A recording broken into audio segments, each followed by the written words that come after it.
நிலே உண்டானதோ பாவத்தின் கரை நீக்க பிறந்தார். கல்வாரியில் பலியாகவே காருண்ய தேவன் பிறந்தார்.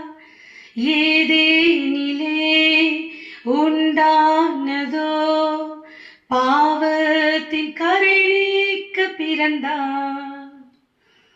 கல்வாரியில் பலியாகவே காருண்ய தேவன் பிறந்தார். காருண்ய தேவன் பிறந்தார். நமக்கு ஒரு பாலகன் பிறந்தார். நமக்கெனவே கொடுக்கப்பட்டார். கர்த்தத்துவம் அவர் தோள் மேல் இருக்கும். அதிசயமானவர் அவரே, ஆலோசனை கர்த்தர் அவரே, இயேசு என்னும் நாமம் உடையவரே, இயேசு என்னும் நாமம் உடைய